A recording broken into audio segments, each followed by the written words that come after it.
Okay, so in this video, we're going to talk about like fractions.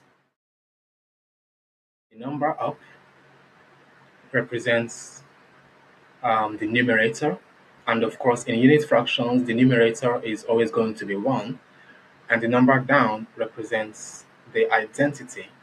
And that's why when you're adding different fractions with the same denominators, you don't add the denominator because you actually don't add the identities. All right?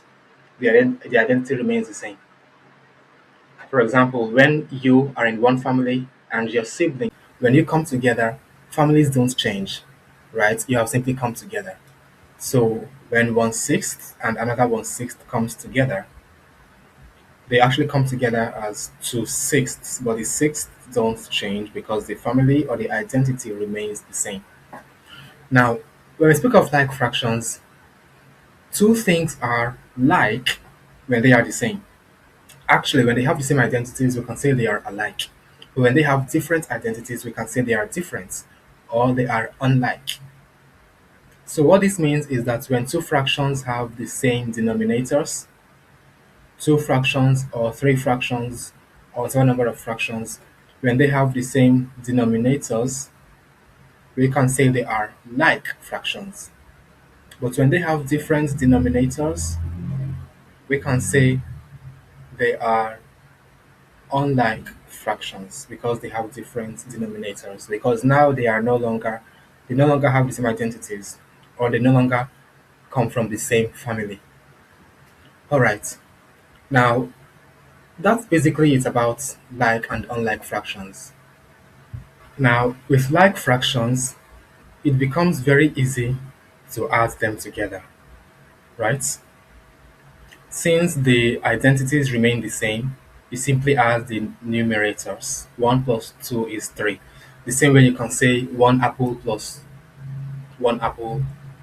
The identity is the same. The identity is apple, so you can just say 2 apples.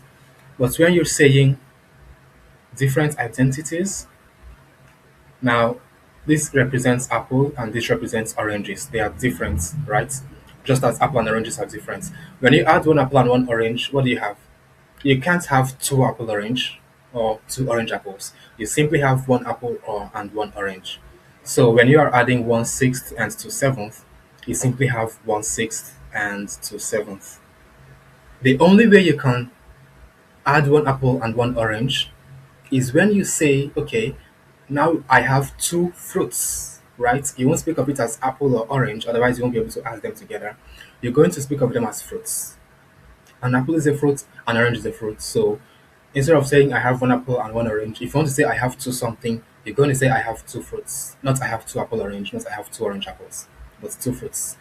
Now, in a similar way, the only way you can add this is when you find a different denominator that they both share. And that is going to bring us to equivalent fractions. Because, as I said before, 3 over 12 is the same thing as 1 over 4.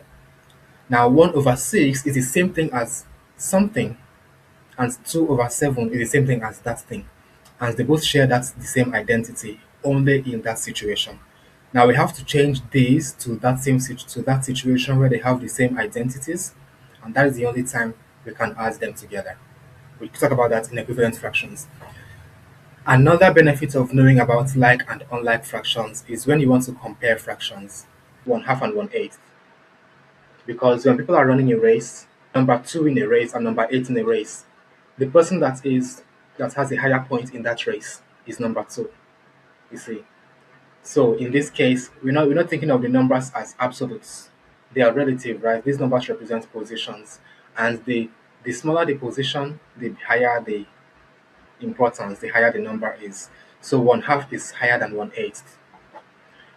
But when they are like fractions, 1 over 2, 2 over 2, 3 over 2.